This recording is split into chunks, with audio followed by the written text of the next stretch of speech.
Hello to everyone, my name is Rashmita. I am studying 10th English medium.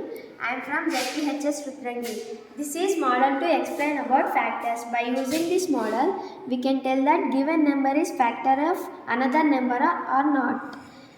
If, for example, I have 8 chocolates, I give equally 8 among each one get 1 chocolate, so 8 is factor of 8 and 1 is factor of 8. If I give each to 4 members will get 4 equal and 4 is factor of 8.